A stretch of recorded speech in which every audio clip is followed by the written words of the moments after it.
We have everyone? Great. Okay. So good afternoon, everyone, and welcome. My name is Anastasia Dimitropoulos, and I'm the director of the Shubert Center for Child Studies. At the Shubert Center, we bridge research, policy, and education for the well-being of children and adolescents. Our work is focused on youth our work is often focused on youth who are marginalized by poverty, educational and health disparities, and race. Our events this year especially have sought to lift up the voices and stories of young people who have been underrepresented in multiple ways. Today, we are pleased to welcome Daniel Gray-Kontar, Mary Barrett, Tiyana Williams, Isaiah Pritchard, and Keith Benford Jr. to share the story of their work conceptualizing the redevelopment of East 66th Street, the new Black Avenue.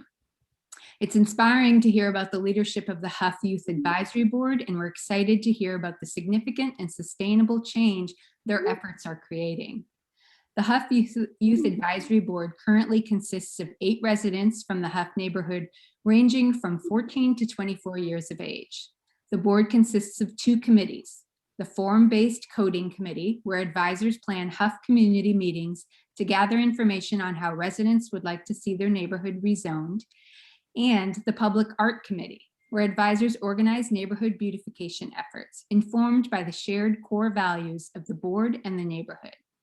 Today's event is co-sponsored by the Shubert Center for Child Studies, the Center for Civic Engagement and Learning, the Social Justice Institute, and 12 Literary Arts, with additional support by the 2021 Dr. Martin Luther King Jr. Celebration Committee. Before I turn over the platform to Daniel, I'd like to briefly share some of our upcoming events at the Shubert Center. You should see an events page link in the chat. Next Wednesday, February 24th, our center, along with the Swetland Center for Environmental Health, will present COVID-19 and Childcare, Lessons Learned for Moving Forward, where researchers and community stakeholders will discuss COVID-19 in childcare settings and strategies for managing the impact on children, parents, and childcare workers. On Friday, February 26th, we are joining with Metro Health for a screening of the short documentary film, Healthy Students Equal Strong Learners, and a discussion about the positive impacts of school-based health centers. We hope you'll join us again for these and other events this semester. I'm honored now to introduce Daniel Gray-Kontar, the founder and the executive artistic director of 12 Literary Arts, who inspires, promotes, and supports youth and adult writers as they develop their literary crafts and form relationships within and across age groups. Daniel has been an advocate for social transformation in the city of Cleveland for more than 25 years and consults nationally on arts and education curricula and initiatives. He has published and lectured widely, and his TED Talk discussing youth leadership in public schools education has affected the way public school administrators think about the inclusion of youth and their families in the process of remaking school cultures. Daniel, we really look forward to learning from you and with you today with the members of the Hough Youth Advisory Board with whom you collaborate. Thank you for joining us and for leading our session today.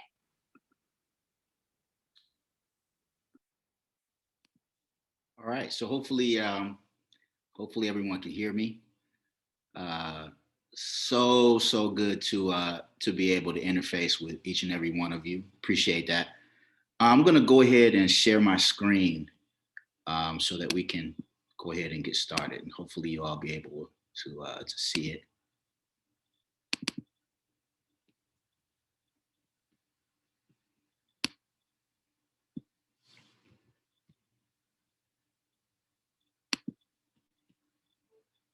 So I really appreciate it once again. I just want to thank the Shubert Center for Child Studies, the Center for Civic Engagement and Learning, the Social Justice Institute, and the Dr. Martin Luther King Celebration Committee of Case Western Reserve University for inviting us to be in conversation with all of you here. You could have been doing anything right now, and you chose to be here with us. So much love to you for that. So I just want to say a few words before we get started. I want to start with us remembering the George Floyd incident of May 2020. I want you to remember we're still in this state of emergency. But I want you to think about that moment when we were really just thinking that we should have been out of the pandemic by then. And then we were hit with another pandemic of social justice yet again, where thousands of Americans all over this country took to the streets to make their voices heard. And in that moment, from our homes, we bore witness to the horrendous act of violence against George Floyd by Minneapolis police. But we also bore witness to the fact that the ensuing movement was led by our nation's young people. In fact, over the course of the last decade, we have watched our youth lead national movements. And those range from issues of police brutality, education, gun control, the environment, and racial equity. Now, our youth are sending us a resounding message. And this is the message. The job the adults are doing at leading this world is not good enough. So take a look at the world right now.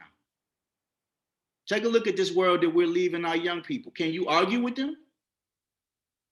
For the first time in history, this generation stands on the brink of a dubious distinction. We're on the brink of leaving our youth with a world in worse shape than it was passed on to us. So with this in mind, the youth in the city of Cleveland are no different from young people anywhere else. They're no longer asking for the mantle of leadership, but they're taking it.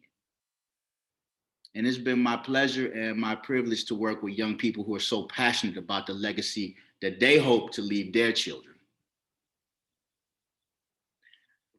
Now, my name is Daniel Gray-Kontar. I didn't tell you that. I'm the executive artistic director of 12 Literary Arts. I'm a poet, an educator, an education activist, a journalist, and a father. And my role, given each of these hats I wear, is to inspire youth to speak truth to power and to recognize their truest potential to be change makers. And I'm most proud of the young people serving on the Hough Youth Advisory Board who are joining us in their efforts to co-create with an incredible range of community partners to build a street in Huff that we hope will be known as Black Avenue. Their role has been to organize, to energize, and advise our community on the road to a new Huff. So at this time, I'm going to step aside and I'm going to invite some of the members of the Hough Youth Advisory Board to introduce themselves. So, hi, my name is Mary Barrett. I am 21 years old and I am the Youth Programs Coordinator at 12 Literary Arts. Hello, my name is Keith Benford Jr. I am 20 years old and I am the head of the Public Art Committee at Hough Youth Advisory Board.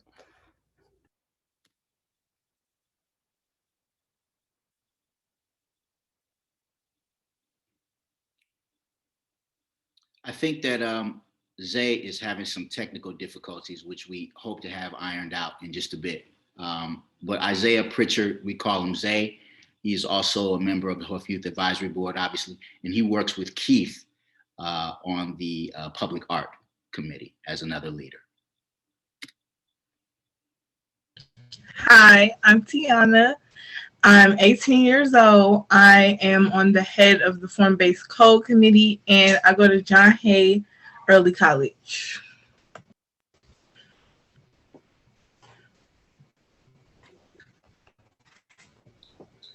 So I'm going to talk a little bit about 12 Literary Arts now that we're here. And so 12 Literary Arts is an organization that is turning 5 years old just this year. And we're really excited about that, obviously. We were born in North Collinwood, and our new home is in historic Glenville. We're a nonprofit organization with an 8-member board and a staff of 6. And together we work with a broad coalition of incredible community partners to create what we call an intergenerational ecosystem for poets and writers of color and gender non-conforming writers to tell the stories that amplify creative visions of social justice and equity. So that's us kind of in a nutshell. I'm going to pass it back to Tiyana so that Tiyana can talk a bit more about the mission of 12 Literary Arts and our hypothesis of change.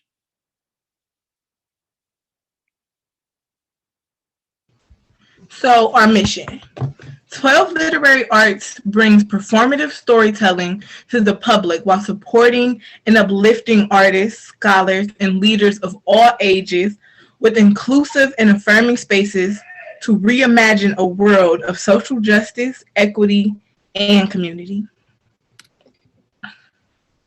So our hypothesis of change, it was actually made by youth, and it reads as follows.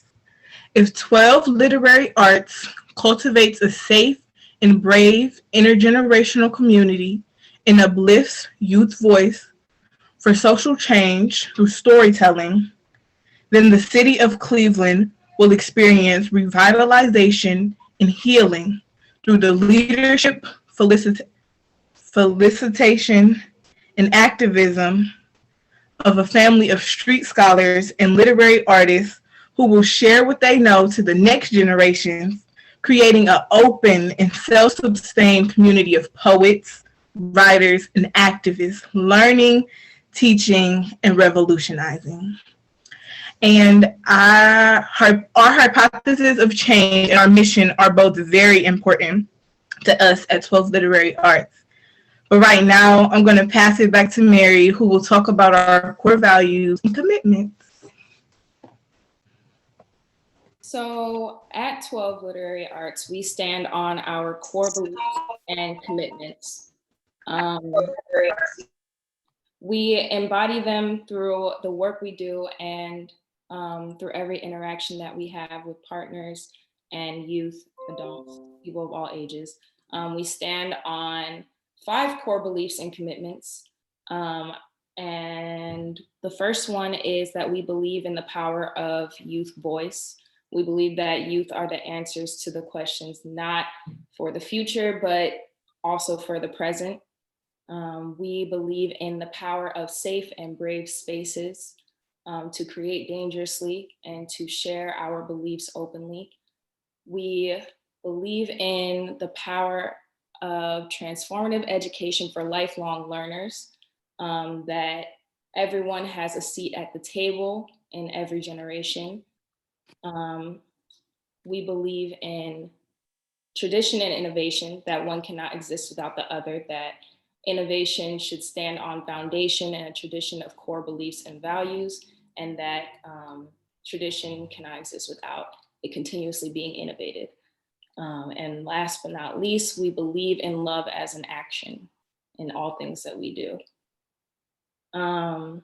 So at 12, our core values play out in everything we do, especially in our programming. So I'll talk a little bit about what some of those programs are. So we have our youth programs. First one being Room 201 Youth Workshop Series, where we send some of our teaching artists into schools and bring our programming there. We have the One Mic Open After School Fellowship, which is currently operating through Zoom around 6:30 to 8. And last but not least, we have, I think we have 2 more. We have our Arts Mastery Program, which is an extension of the After School Fellowship, where those who came from the fellowship, if they want to extend their craft and really master it, they go to Arts Mastery to do so. It's really focused on their craft. And last but not least, we have the One Mic Open Poetry Series, which is a series of open mics that we have that are open to all ages, actually.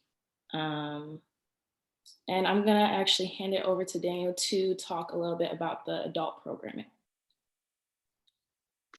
Thanks, Mary. So a lot of people are under the impression that 12 really only operates as a youth incubator, but we also operate as an adult incubator as well. In fact, many of the teaching artists who teach our young people actually come from out of our adult programs. So the first one is called Baldwin House Urban Writing Residency. It's named after James Baldwin. And what Baldwin House is a incubation space for emerging writers all across the country, but it's based here in Cleveland. It's operating on Zoom right now. We take about 10 writers across the country. 5 have to be from Northeast Ohio, and the other 5 per cohort are from across the country. And they just incubate and develop new writing. Our next one is the Barbara Smith Writer in Residence Program, which is for professional writers who are looking to come to Cleveland to stay here for 3 months at a time to bring a novel, a collection of poems, a play, or a collection of essays to completion. So in that respect, writers of color come here, are paid a $5,000 stipend, given a place to live, and they share their work throughout Northeast Ohio so that their work can get the feedback it needs before it gets published in a national publication. And then we have 12 Arts Press, which is our publishing house. We publish 4 collections of poetry by writers of color and by non-conforming gender artists per year, 4 of those. So those are our adult programs which work very closely with our youth programs. Now, all of this is cool, what we just told you about us. So this would lead to the question, how does a literary arts and education nonprofit get into architecture and urban planning? Like, how does that happen? So I'm going to tell you a really brief story before we get into the nitty gritty. You see all of these organizations and you see all of these arrows kind of pointing to each other, each which way.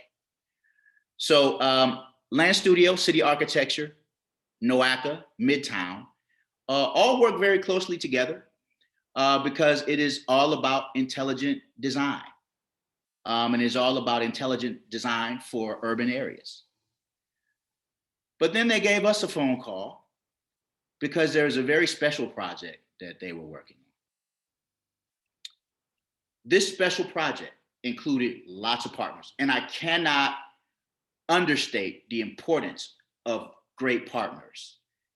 The partners were City Architecture, the Cleveland Foundation, Councilman Bashir Jones, Lexi Lattimore, who herself is an artist and scholar at Case University, Midtown, the National Endowment for the Arts, NOACA, and of course, 12 Literary Arts.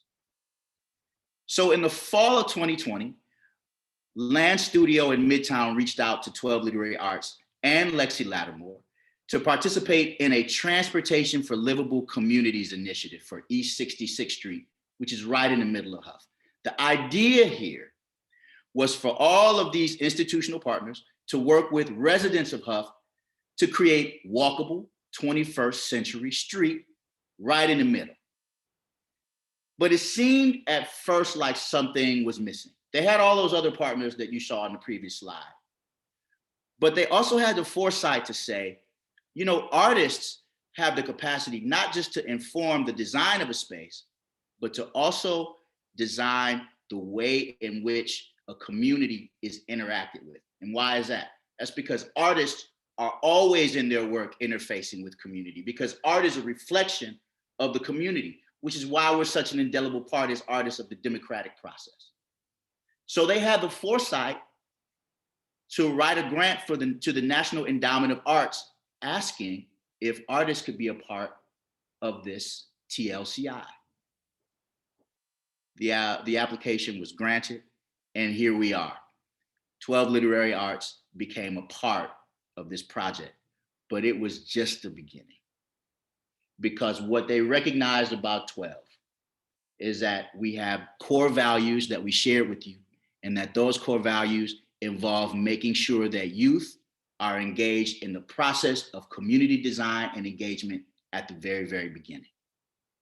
So this was our role in this process. Now, I would be remiss if I didn't say something about the structural disinvestment due to the redlining throughout the East Side, and particularly in Huff. And so over the course of the past couple of years, and especially since George Floyd. There's been a realization of the deep impact of disinvestment in urban communities, particularly Black and brown communities, and the legacy of redlining. This has become increasingly a conversation. And how do we reverse the effects of redlining? Part of that is by redesigning streets in the city. And right now on 66, there's a lot happening. For starters, the Cleveland Foundation is moving its headquarters to East 66th Street. The Dunham Tavern Museum is there. Magnet, a manufacturing organization of great proportion, is moving to 66. Mansfield Fraser's Chateau Huff has been on 666 for a number of years now. The new branch of the new Huff branch of the Cleveland Public Library is moving to East 66. Of course, there is League Park Heritage Museum. And then there are the emerging Allen Estates. All of this is happening along East 66th Street. So it's an interesting time for 66th Street and a very interesting time for Huff.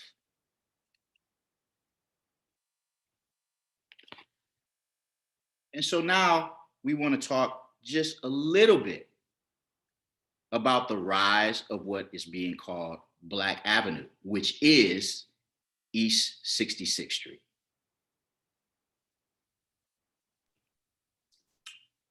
So the rise of Black Avenue, this concept actually came to be quite recently ago, which seems like it's a long time ago, but during the midst of COVID-19, it seemed like it would be difficult for us to connect with residents in the neighborhood because we wouldn't be able to have that in-person discussion safely.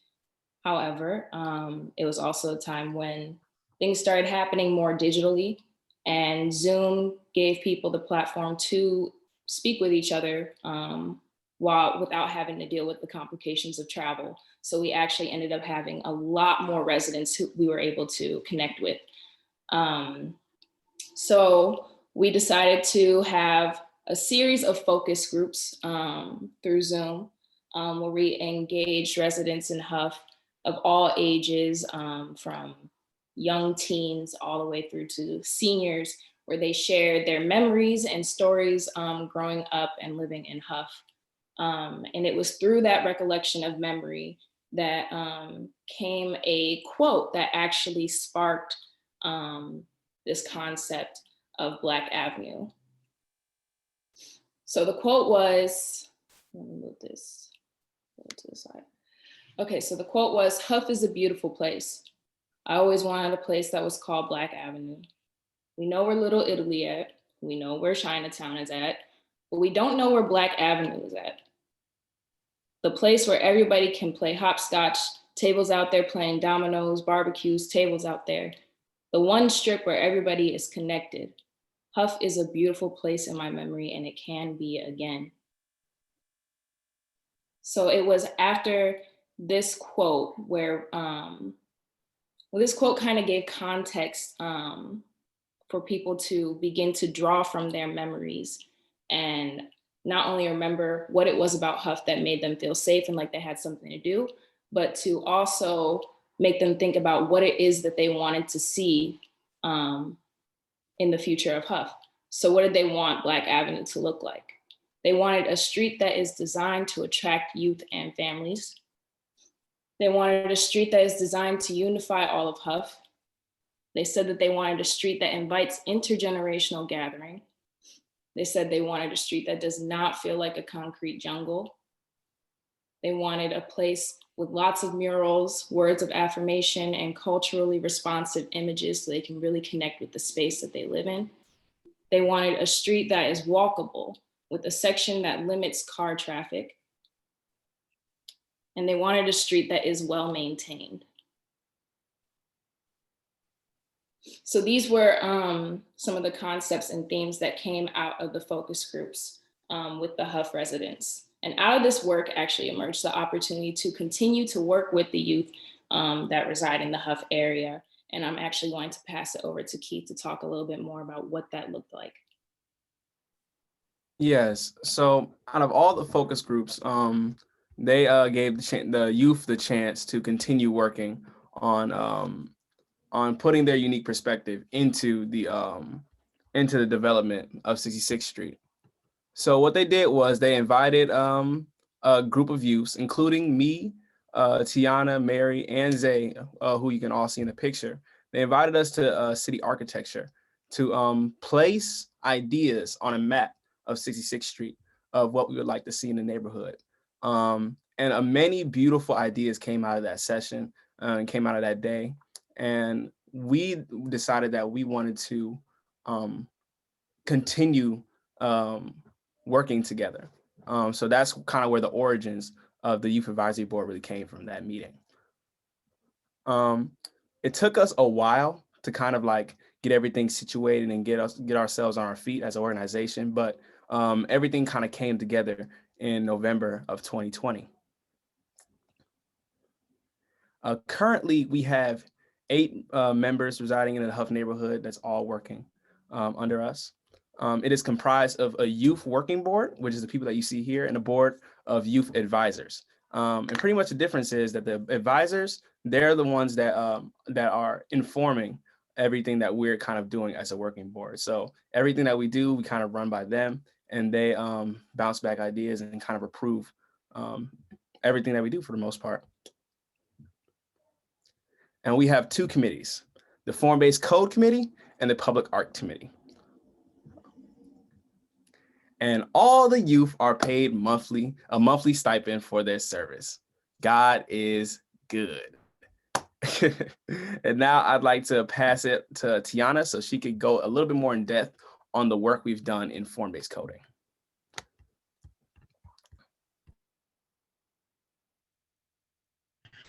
So, Form-Based Code Committee. We work in partnership with Code Studio, the City of Cleveland, Planning Commission, and Lexi Lattimore.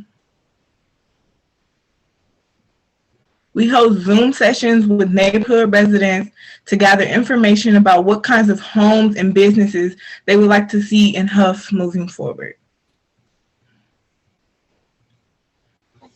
This data is used by Code Studio to inform potential changes in the zoning codes in Hough.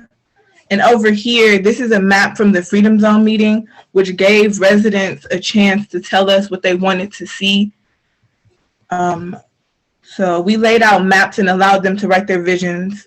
And for example, if you look at 13, that is where small business boutiques would be. And if you look at, I would say 14, that is affordable housing for seniors. And 15 is an ice cream, coffee, or a baking shop. And 18 would be additional recreation around League Park. So for example, things like ice skating. Now I will pass it over to Daniel to give some examples about how some of these ideas that residents placed on the maps have a direct impact on how zoning codes can be changed. Thanks, Tiyana. So all of these ideas are what they are. They're ideas.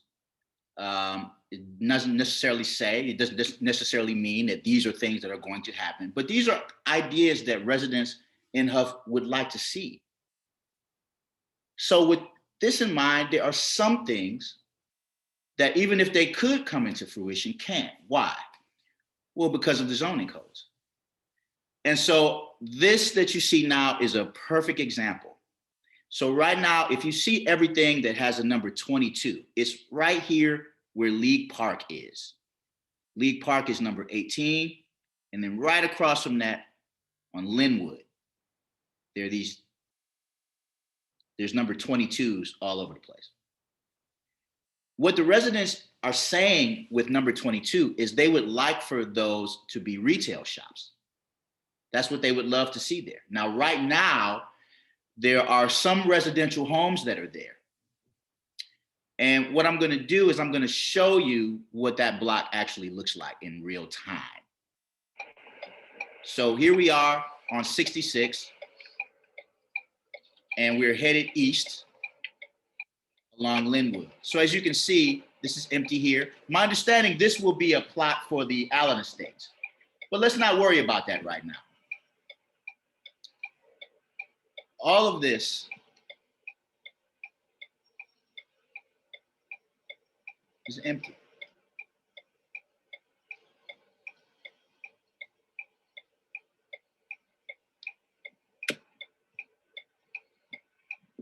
So we are now getting to Linwood and 70th. When we come to that corner,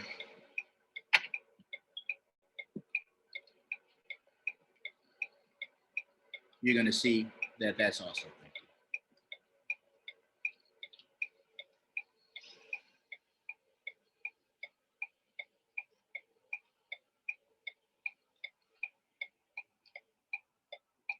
So there we are, 70th and Linwood. So what does this say? The neighbors are saying, well, hey, we have League Park here. It would be great to have shopping right across the street from League Park. Then there will really be reasons for people to come and stay beyond just their visit to League Park. But right now, even if that were possible tomorrow, we wouldn't be able to do it because zoning codes would not allow it because they're coded as residential. So I'm going to go back. If this were to be recoded as commercial, then that would be allowed to happen. So this is why understanding the aspirations of the neighborhood can inform the code. So with that, I'm going to pass it back to Tiyana, and Tiyana will talk a little bit about something else that has emerged called the virtual freedom zones. Tiyana? So this is a flyer from our very first virtual freedom zone meeting. It allowed for residents to get informed about topics affecting their community, then allowed for the neighbors to converse with one another and us about the neighborhood.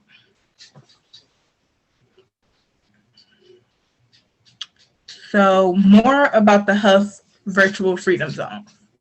The Hough Virtual Freedom Zone is a place where we hear from the residents about the change we would like to see in the neighborhood. But it is also where we educate the residents on how to think like urban planners.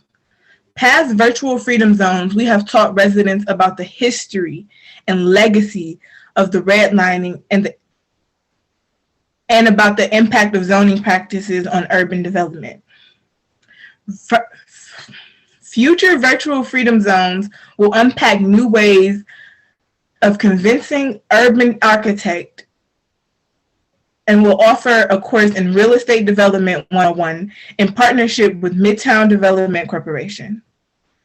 All participating residents are paid for their participation in the Hough Virtual Freedom Zones. The Virtual Freedom Zone began in November 2020, and already there are more than 100 residents in our growing network. The central project for the Hough Youth Advisory Board members of the Form-Based Code Committee, the Virtual Freedom Zone will continue through 2021 with the help of helping to organize an intergenerational collective of Hough residents to become organized advocates for change in the neighborhood.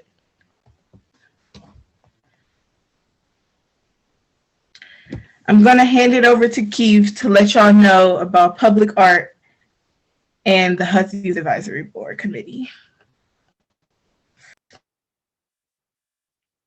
So, the Public Art Committee. The Public Art Committee communicates with neighborhood residents to co-design projects to beautify Hough, including murals, banners, sculptures, interactive art, film projects, and co-designing, and manufacturing garden spaces. in the neighborhood. Three projects that we have worked on is the Hough Freedom Zone, which was actually the event, an event that was actually a performance that sparked the virtual Freedom Zones that you will learn about more later. We also worked with the Cleveland Foundation Gallery Project, which is a project where the Cleveland Foundation is trying to put a gallery in their new building that they're building, which is great. And there's a lot of new public art projects that we're just trying to, that are popping up that we're trying to spearhead. And now I'm actually going to pass it to my bro Zay, so he can tell you more about the Hough Freedom Zone performance. Alrighty, so hello guys. Glad I finally got everything together. So my name is Isaiah Zay Pritchard.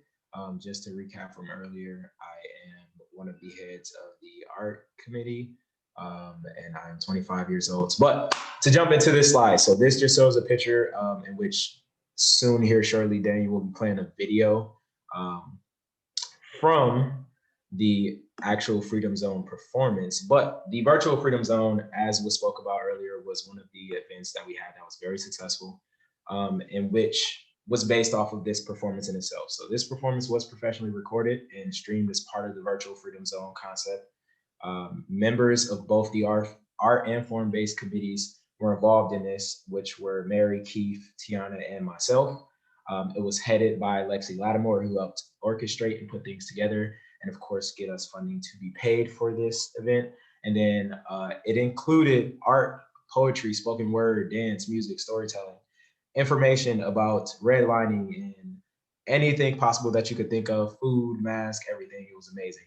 And it also just provided informative aspects of form-based code and redlining and how to pursue change for this in our community and in your community. So in the meantime, what Daniel is going to do right now is play that video for us. If you could, please, Daniel. And I'm going to mute myself so y'all don't hear me talk. I got it. At least I think I do. Hold tight. This is a lot of fun to try to navigate. Okay, cool. Got that. Awesome. Okay. I think I got it.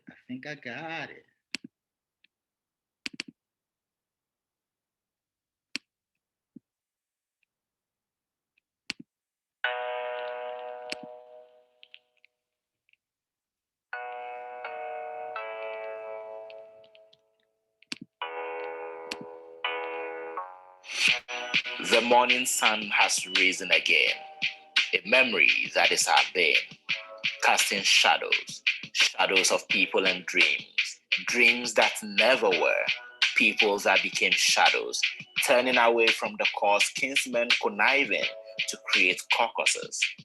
Was it not our fathers who made the pyramids and writing and life? I want to tell you a story. It's a short story about you, the one standing next to you and me. You see, after the abolition of slavery, Black people in the South began to migrate north to take jobs in cities like Pittsburgh, Detroit, and Cleveland. They lived in integrated neighborhoods with many, including newly arrived migrants from Europe. Many of them, ordinary people like you and I, chasing the same American dream. But soon enough, there was the Great Depression of the 1930s. Housing markets collapsed. The economy itself was in shambles. There was widespread poverty and deprivation. And so came the New Deal. In this New Deal in the year 1934, the government set up the Federal Housing Authority to make housing and mortgages affordable. But for who?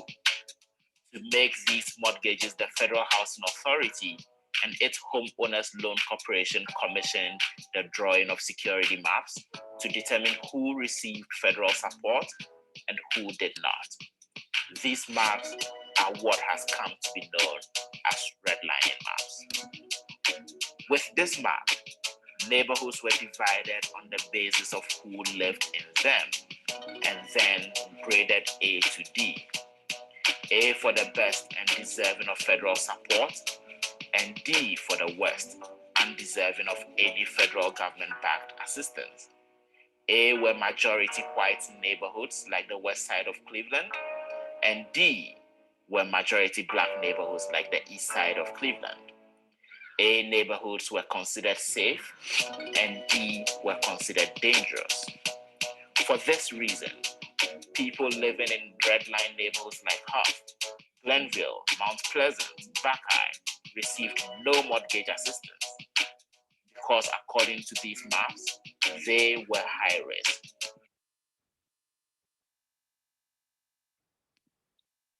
So I'm going to stop that video there, and you might be able to see how impactful a video like that could be when shared across neighborhoods, when shared in schools, and when shared with other community development corporations and any other partners. This video, in partnership with the youth and with Lexi Lattimore, who did an incredible job with organizing this, and all of our community partners, is another tool. And we'll also post a link a little bit later where if you want to see more of it, you'll be able to find it. But that's still not quite the end of our story yet. There's a little bit more to go. So I'm going to go back to our slides.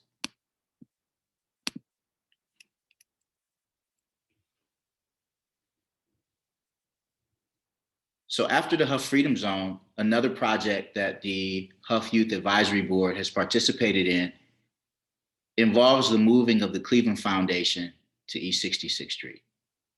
This is what the new building is projected to look like. It's an amazing structure. On the inside, however,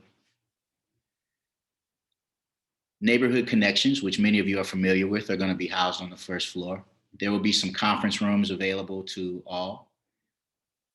There's going to be a coffee shop, a conference center, a center for philanthropy, work and gathering spaces, and an art gallery and performance space.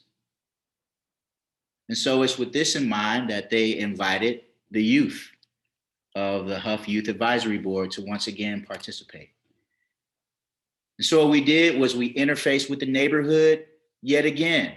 We contacted residents of Huff, Glenville, Fairfax, and all of the surrounding area of the Cleveland Foundation's new building to host Art Through Our Eyes, Neighbors Shifting the Cleveland Narrative, based on the Wing Luke Museum in Seattle. This project will gain art and artifacts and stories from folks that live in these neighborhoods, and particularly Huff, so that those can be placed in the gallery. In other words, it will be an art gallery that reflects the values and the stories of redlined neighborhoods throughout the East Side. The youth played an important role in this by lending their voices to the conversation. And we will continue to lend our voice to the conversation about what will happen in this new community-based and community-led art gallery. The art gallery itself will have a group that is organized that will decide the exhibits that happen, and that will also include youth on that board. So with that, I'm going to go ahead and pass it over to Zay, who's going to talk about some of the new ideas for the Hough Youth Advisory Board's Public Art Committee. So a lot of information we're throwing at you. There's a lot of work that's happening. So here's something else that the youth of the Hough Youth Advisory Board's Public Art Committee are working on. Zay? All right, thank you, Daniel. So these are just some of the ideas that we plan on discussing with the neighbors about the new public art project that we have put together. So one of the first ideas is putting art on the ground of basketball courts just to make them a little more festive and enjoyable to be on. The next thing we have is a garden space with a statue and seating, and also colorful plant life, to give you that wonderful earthy feel. And then another thing that we have are murals in strategic locations along East 66th Street, which are really important. Those are something we really push for. Another thing that we have are interactive art near bus stops to keep people entertained while they're waiting on their public transportation, which is important. And next up, we have Afrocentric animation at the new Magnet building, which is just I mean, we need that. I feel like that's pretty self-explanatory. And then next, we have infusing Black musics in public art spaces to keep up that Afrocentric vibe that we're trying to create. And then finally, we have all artworks must have Afrocentric themes attached to them. And so these are some of the proposals that we have to present to the neighbors. And from here, I'm going to go on and pass it to Mary B. So Mary, do your thing. All right, thanks, A. So what are we thinking about now as we move forward with our work with the Hough neighbors and the Hough Youth Advisory Board? Some of the concepts and questions we have now are, how do we continue to think about the buildings and land plots in our neighborhoods as containers of the shared values and history of Hough, like how we talked about the core values earlier? How do we continue to share knowledge and information about real estate development, redlining, and zoning to a larger number of youth and adult residents? So our community meetings, how do we get some of this information to them so they have access to these resources? And last but not least, how do we organize residents so that we become active stakeholders, inspiring necessary changes in policy? So that is the end of our slide. And these are some of the things that we are considering moving forward. And I'm going to actually open up the floor to all of you if you have any questions for us or want to share any thoughts.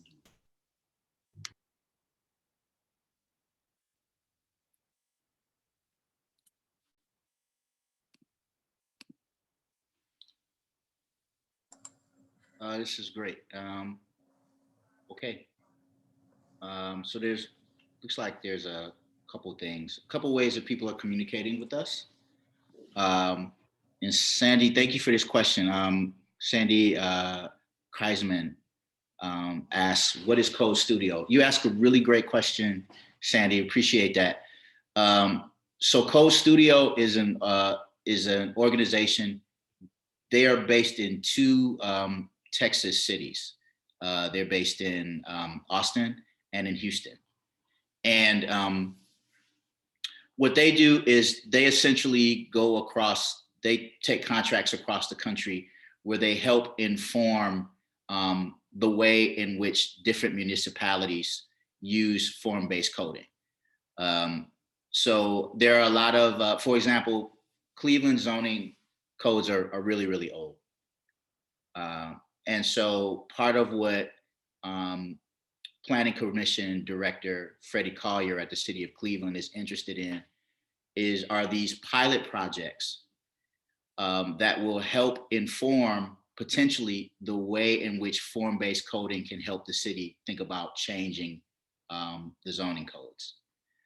So the two pet projects, or the two initial projects, are in Detroit Shoreway, who have already undergone their process, and then here in Hough. They wanted two very different neighborhoods so that they could really show the effects potentially of form-based coding. And form-based coding is literally like thinking about the form, the texture, the composition, the character of a neighborhood, so that it takes the residents' aspirations into consideration when thinking about recoding the neighborhood.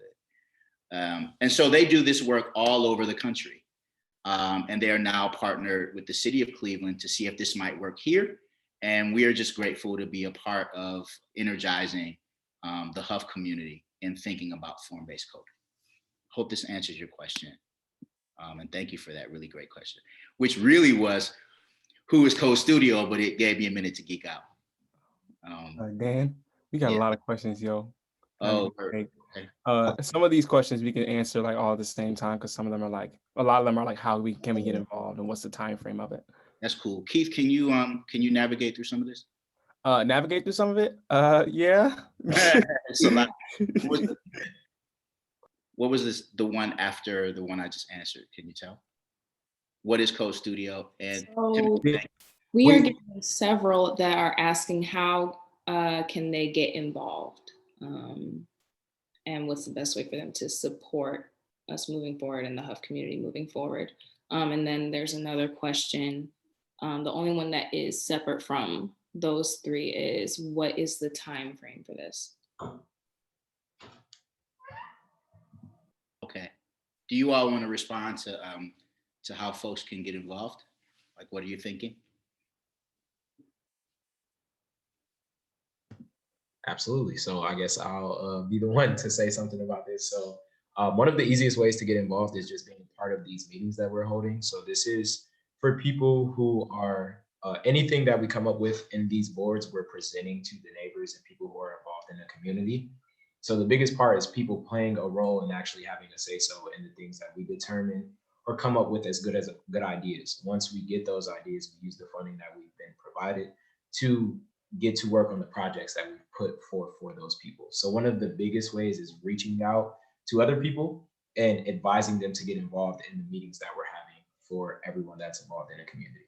So that's one of the key ways, in my personal opinion, probably the biggest way to get involved. And then I just want to keep in mind, we have questions in both areas. We have questions in the Q&A area and also in the chat. So if anybody wanted to piggyback off that, you guys could go ahead, and I'm going to search for some other questions. That's cool. Zay, if you can check the Q&A box, and then I guess the rest of us will really kind of manage the main box in the main group here. Gotcha. Does anybody else want to respond to how folks can get involved before we move on? No, I didn't have a what is it? Oh, Zay, never mind. You answering the question I was about to answer. Never mind, bro. You that's my twin, so we have the same. We have the same mind. No, can you you can go ahead. I'm gonna jump down to the next one. Go ahead. All right, coolly. The time frame for this, right now, we do have funding to continue doing events, which we're going to do for like I think are we going to start back events up in May and continue doing that for like I think 3 or like for the rest of the year, I think, or like a 4-month period, something like that. And from there, I don't think we necessarily know yet, but we know the direction and like the direction that it's going. So yeah, Daniel, is that about right? Yeah, I think that like right now, we're really focusing, like we've been doing a lot of learning. So there's been a lot of incubation around like really wrapping our brains around like architecture. We were able to have a meeting with Pascal Sablon, who's an incredible architect who actually designed the Cleveland Foundation's new building, and she's doing incredible work worldwide. And she was able to really have a conversation with us about like thinking about the history of a neighborhood and thinking about the values of a neighborhood and looking at buildings and plots of land as more than just buildings and plots of land, but like how are they reservoirs of cultural knowledge and history and also of a community values. But then at the same time, we've been meeting with our partners at Midtown Development Corporation who have been really schooling us on real estate development. So like on the one hand, we have one set of eyes that's like teaching us like, okay, how do we think about community values in these structures? But on the other hand, we've got this other set of eyes that's like, that's a mixed metaphor, but we've got this other set of eyes that's like talking about, that's informing us on how do real estate developers look at the empty structures in our neighborhood. So then it's like informing our capacity to ask some really tough questions internally so that we're even more prepared to like interface with the neighbors when we share this same information with them. So the next step is really going to be to like, once we're done sort of incubating and tearing these ideas apart, the next step is really going to be to like reopen the virtual freedom zone so that we can also provide the same information to the residents in the neighborhood, to start getting the neighbors who maybe don't think like urban planners and urban developers to start thinking like urban planners and urban developers, really creating some empowerment through our internal education and sharing that out. That will start happening in the next couple of months. So yeah, I hope that makes sense to folks. Daniel, we got some other questions that are more so geared towards your department. Okay. Where is it? Oh, you can go ahead. Oh yeah. Someone was curious about how literature is influencing urban and spatial thinking. Wow. Are the ideas to change a poem? Oh, I get what you're saying. So it's like kind of connecting. Yeah. How does literature go into all this? Yeah. So glad you asked that question. I don't know who that question came from. We can geek out. Mary, did you want to tackle that or a little bit, or did you want? Yeah, sure. Yeah. Literature. Okay, so I'm a bit curious about unpacking a bit more. How literature is influencing urban spatial thinking. Are the ideas to change a street a poem? I mean, it can be a poem. But in terms of the Hough Youth Advisory Board, thinking about public art, one of the things that was even mentioned in some of the community meetings is including historical figures, and also like words of affirmation. So all those things like speak to literature. If this was a library that we were like printing public art onto, there could be lines from poems or lines from songs, things that really speak to the history of the neighborhood and the residents in there. So that is one way, I guess. And another thing is that literature is, and all forms of public art, the biggest importance of it is storytelling. It's a way to open people up to telling their stories, and that can be seen through any kind of art, and that can play out in the kind of public art that's seen throughout the neighborhood. And I don't know if you wanted to add anything onto that, Daniel. I don't know, Mary. You kind of killed that one. I think the only other thing that I might add though is just our process in inviting the community to talk more about their aspirations and also to talk more about their experiences is to ask questions in the form to get people to share these things in the form of story. So we really believe like the best way to really gather data about community aspirations and also about experiences is through storytelling. Mm-hmm. And so what we do is we just invite people to tell their story. And then we collect those stories, we transcribe them, and then we code them for the things that they're saying that are in common with other residents. And it allows us to have this really deep reservoir of not just stories, but those stories are data.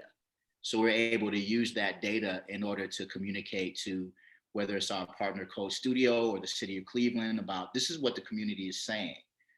And this is how many times they've said it. And these are the things that are missing. So story is informing our capacity to capture the aspirations of the neighborhood, which becomes the data that we can use. And also one of the most important things about literature is documenting history.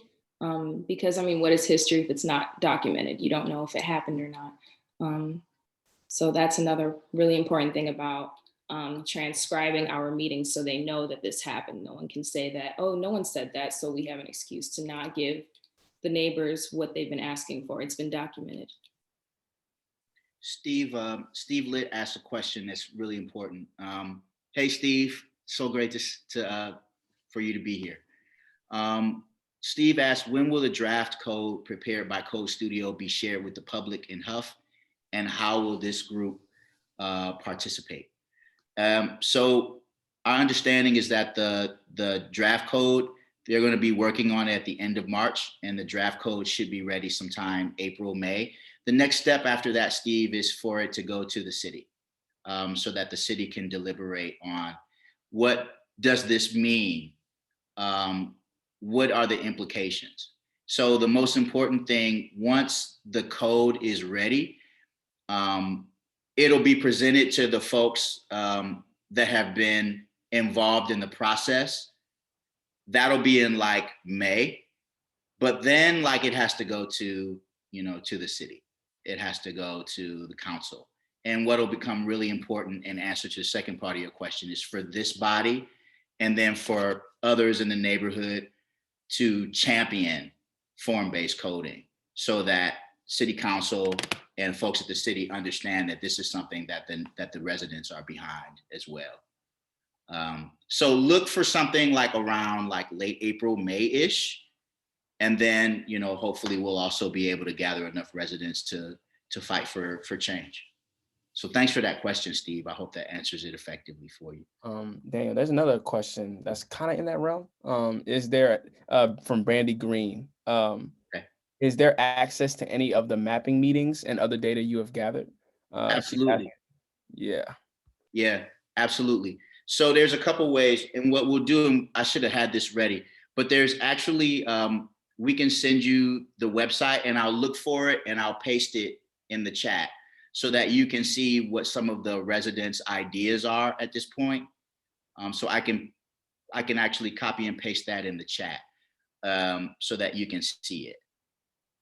So there's a couple of these in the Q&A. I'm gonna just rattle off a couple of these and y'all can hop in.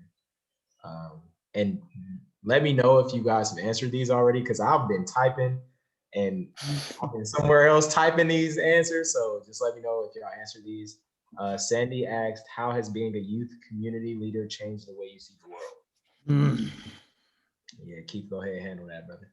Okay, I was setting that up too in my head. I was looking at that. But I'm gonna answer quite a few questions. There's also a question from Trisha Vidovic. I love that name, that Vidovic. I love it. That asked, I think she asked, what was it? Did any of you have any previous policy / civic involvement? I'm gonna just give you from my perspective. Nah. Not really. It was very scarce. And for me, being a youth community leader kind of came in perfect timing for me, because I actually I was a first year college student last year, but I was going to school out in LA. And I really realized a lot of things about my community back home after I left. And the main thing I realized was that there's so much information, there's so much knowledge out here, there's so much, there's so many resources out here. And what am I doing sitting here halfway across the country trying to build somewhere else when there's so much more opportunity and there's so much more need for development in my own community. So Daniel really kind of gave me the opportunity to really do that. And 12 Literary Arts really gave me the opportunity to do that. And I've learned a lot. Like I've learned so much in the past year. Like it feels like I'm like a totally different smart man. And it's just crazy. And I'm just in this posture where I'm just like, there is so much knowledge out here that has been hidden and from us. And it's like, these are the main things that are affecting us more than the things that we're seeing on the news. Like it's crazy to see how far systematic racism goes into the development of our communities. And for me, it kind of revealed to me the need of education on this type of stuff, on zoning and redlining, because a lot of people are sitting out here like, here, how can we fight racism? How can we fight all these institutions that are going against people of color and Black people and just minorities in general? And the answer is in politics and is in activism, but we need this facet of activism in order to actually win. Because at the end of the day, the oppression comes from capitalism. At the end of the day, that's the thing I'm starting to learn more and more, that people use racism to justify cash grabs, and they use racism to justify neglect in our communities. And that's the real killer. That's the thing that's depriving our people that's depriving our communities of health benefits, of owning their own homes, of job opportunities, of really just being a sane person, of recreational opportunities. All these opportunities are taking away from us, not necessarily from the people that we see on the news holding tiki torches, but more so from the people that are in positions of power, the people with money, the developers, the people who are building things in our neighborhoods. So for me, it has given me a lot of power. And I feel like I feel like I'm about to take over. I feel like fighting back, really. Like I feel like fighting back. That drive that everyone has, that a lot of people have to fight back, is really just being tackled with this opportunity. So with that being said, I want to answer another question on the bottom. I think it was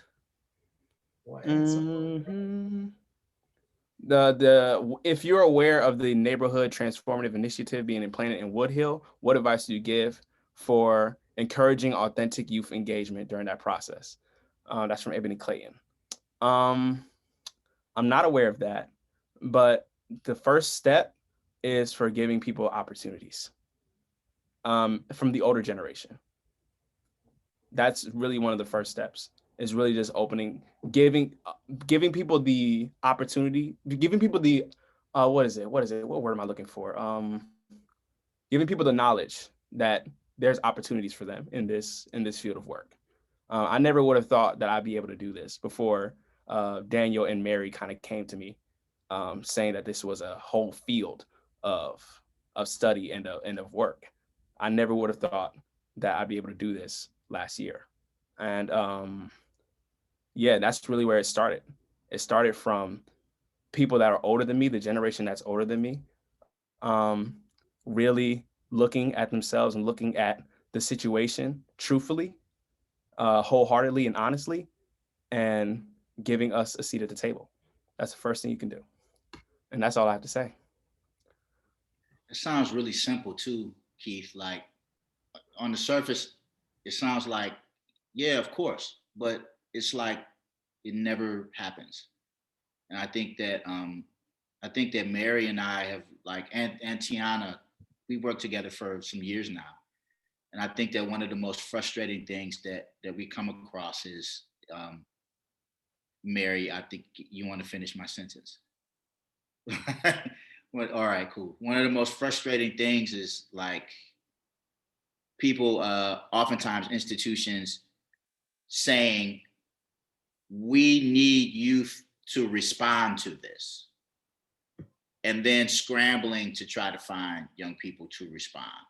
And what's frustrating is, no, youth need to be at the table. So like, it's a change in mindset for adults. It's the first thing is like being really clear about the fact that if you know that there's no youth at the table, the design cannot move forward. You have to have youth at the table. And if you don't know how to find youth, then you can call us, you can call MyCom, you can call organizations around that are working with youth to just make sure that you have youth that are sitting at the table. And then also, it's important to, like, one of the things that we didn't get a chance to really talk about is the impact that Councilman Bashir Jones had on this process. Because what Councilman Bashir Jones did was he went out, we called him and we were like, yo, we need young people in Huff, what's up? And Councilman Jones was like, I got you. And he made some phone calls. And we not only had youth, but we had a really important group of youth who are never talked to.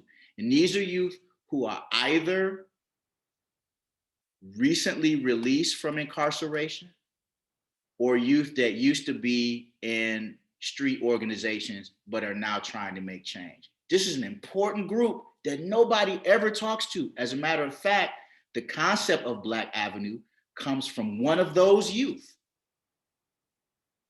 The concept of Black Avenue comes from one of those young people. So don't discriminate when it comes to the type of young people that you want to interface with. Because that young brother that is on the block or that used to be on the block can come up with a whole ass idea like a Black Avenue. So like be open, like not only like making sure that you like are thinking about youth have to be involved like right now, but also just being open and receptive to all young people. So there's that. Okay, thank you, Lisa, for the time check. Appreciate that. I was Yeah. gonna slide in really quickly and rattle off a couple of these in the Q&A.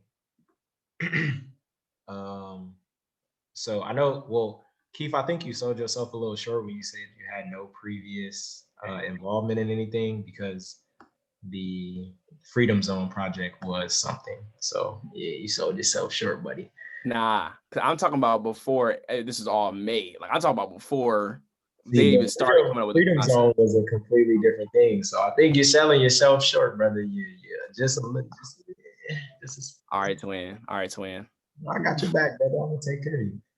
So I don't know. It was one of these questions in here I seen. I don't know if you guys answered this one from Edward, but it said, where are these meetings being posted so that we can present for these discussions? Did anybody answer that? No, I don't think so. I think you're talking about the Huff Virtual Freedom Zones. Yeah, so, man, we were posting them on Facebook, Instagram, Twitter. We were going door to door in the neighborhood. I mean, we didn't get to every door, obviously, but we were going door to door to pass out flyers. We left flyers in a lot of the stores along Superior and 55th, and sort of in along, I think it was, I forget which other street we were on. I can't remember, but I know like 55th and Superior, we put flyers in most of the stores there. So we did the best that we could to really try to communicate with as many folks as possible. We had flyers and stuff in Fatima. And, so we did the best that we could to share with the network. And we had all of our networks sharing. So Flamiko's Foundation was sharing with their network. Midtown Development was sharing with their network. Steve Litt wrote an article about it. So we were doing the best we could to get out there, but we realized we couldn't get to everybody. But now, if you're interested, please feel free to reach out to us. And you can reach out to us by, I'm going to type in my email address here. And if anybody wants to get in touch with any questions or anything, you can reach me there. Let me make sure I make this for everyone. So, and you can also follow us on IG and Twitter. So another question just popped in from Carter. It says, it sounds like this is a community gathering place for those in the community. Beautiful. Is it the hope that this also brings in others from surrounding communities, as well as even those far outside the community, as a destination to visit and enjoy, or being designed for the opposite of that? I think I'm gonna take this one, y'all. So first, thank you for the question, Carter. Very good question. We literally sat down and talked about it as we were actually at one of the meetings for the redesign of the East 66th Street. And one of the first ideas that popped in our head as we were discussing it was, what's a street that most people think of in Cleveland that they go to? Like, you absolutely have to go to.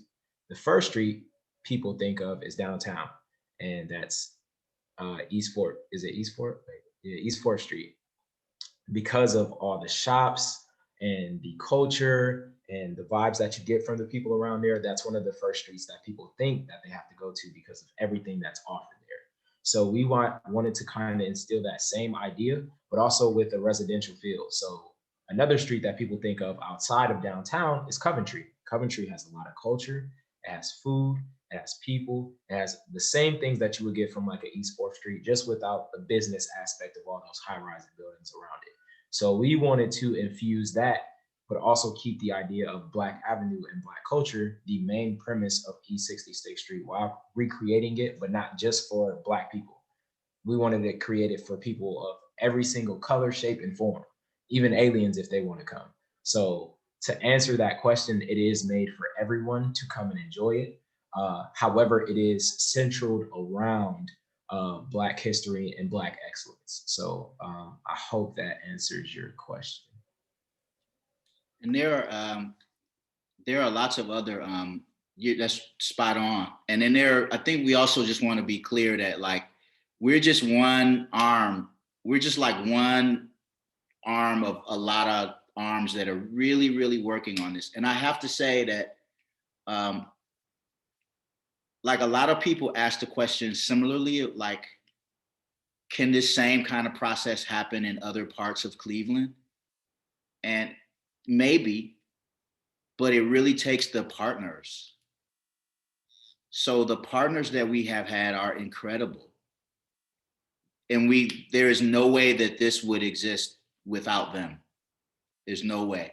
So like Land Studio, Midtown Development Corporation, the Cleveland Foundation, and individual artists in the neighborhood, folks like Adam Drew King and folks like Antonesia Harris and, folks like Jason Carter, folks like Lexi Lattimore, they're all coming together to have a conversation also about what should Black Avenue look like? What kind of art and art making should also happen? And they're interfacing with us and we're interfacing with the adult advisory board. So it's like just a lot of energy and synergy that's happening in partnership.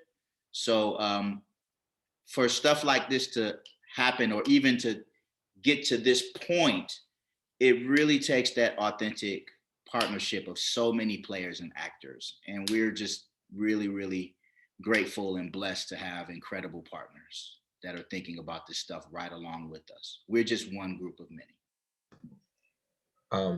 Daniel, I'm gonna slide him really quick.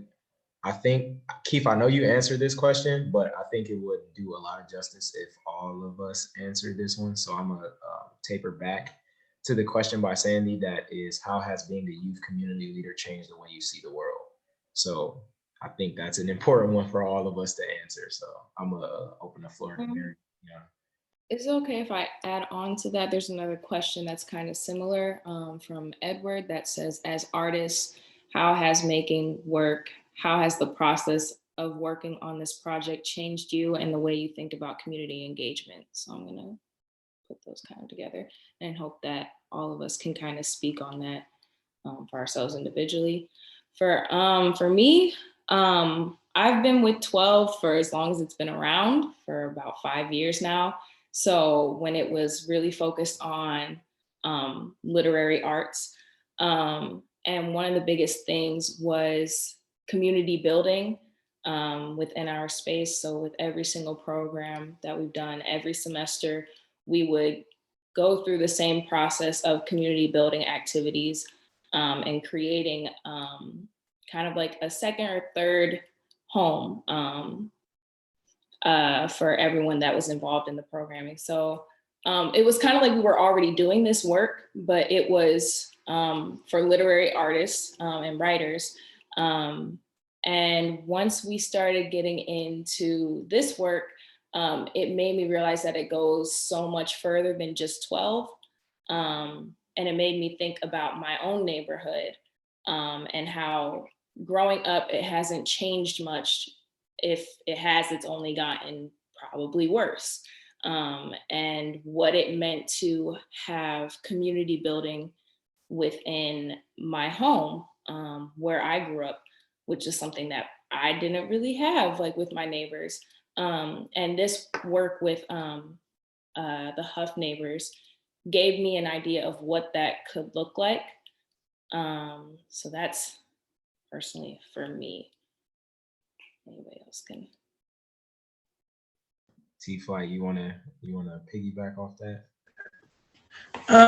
So yeah, I don't know. I didn't really engage with the neighborhood either. So kind of like what Mary was saying. So like being on the youth council gave me a chance to like get to know neighbors that I would have never spoke to before this opportunity. I don't know. I just feel like it changed the way I see the world, because I have wanted to go and have been interested into law, and this kind of like further pushes me towards that direction of who I want to be and what profession that I want to go to in the future. And like even this work is like letting me know like what type of lawyer that I am choosing to be in the future.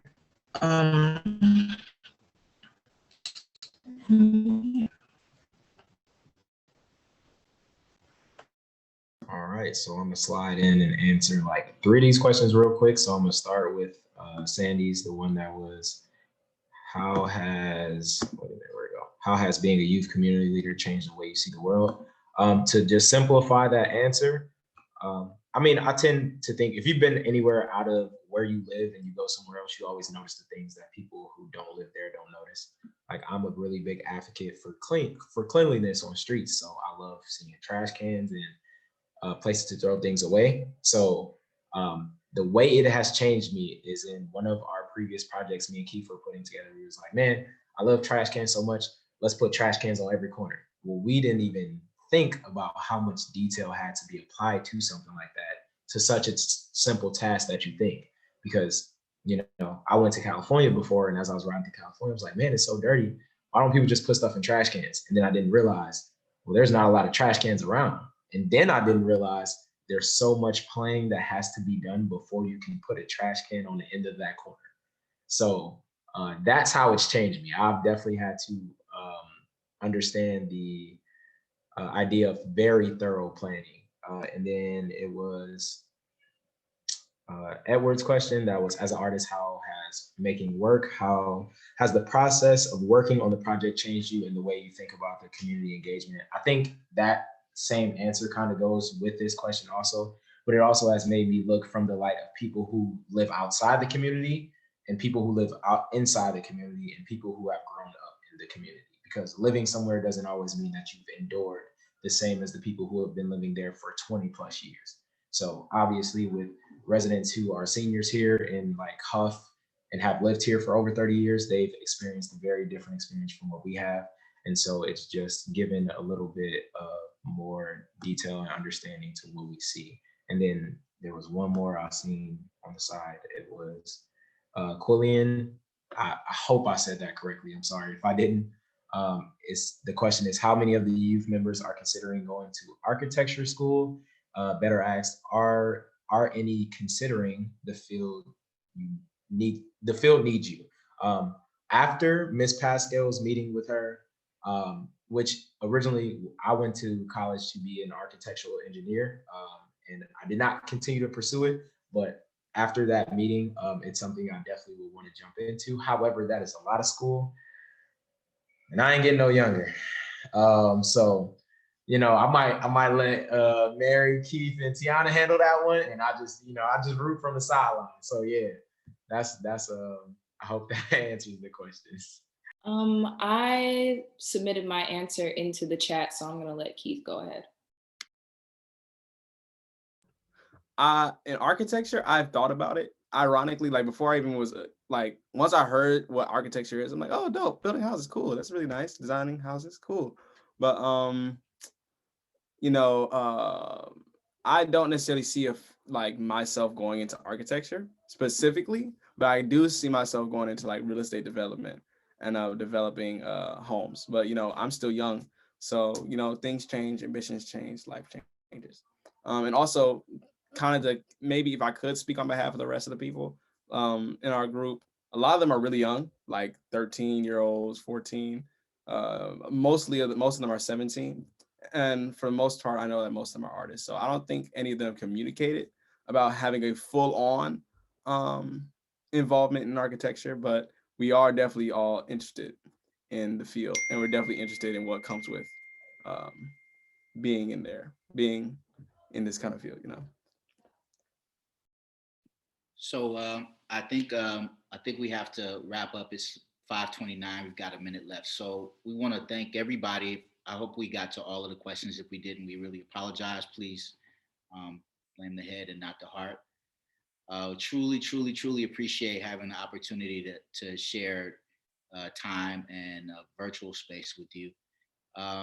If you have any questions, please feel free to hit us up via 12 Literary Arts. You can reach us on all social media platforms. And you can also reach me directly. I put my email in the chat. We'll be happy to respond and interface further. So with that, thanks again. And we're going to close out with our motto for the year 2021. Every year, 12 Literary Arts has we have a mantra. And this year it is much love and more family. So we are grateful to have you join our family as members of it. So hope you have a great rest of your evening. There's a lot to do around the city tonight virtually. So I hope you get a chance to get fed, and much love and more family.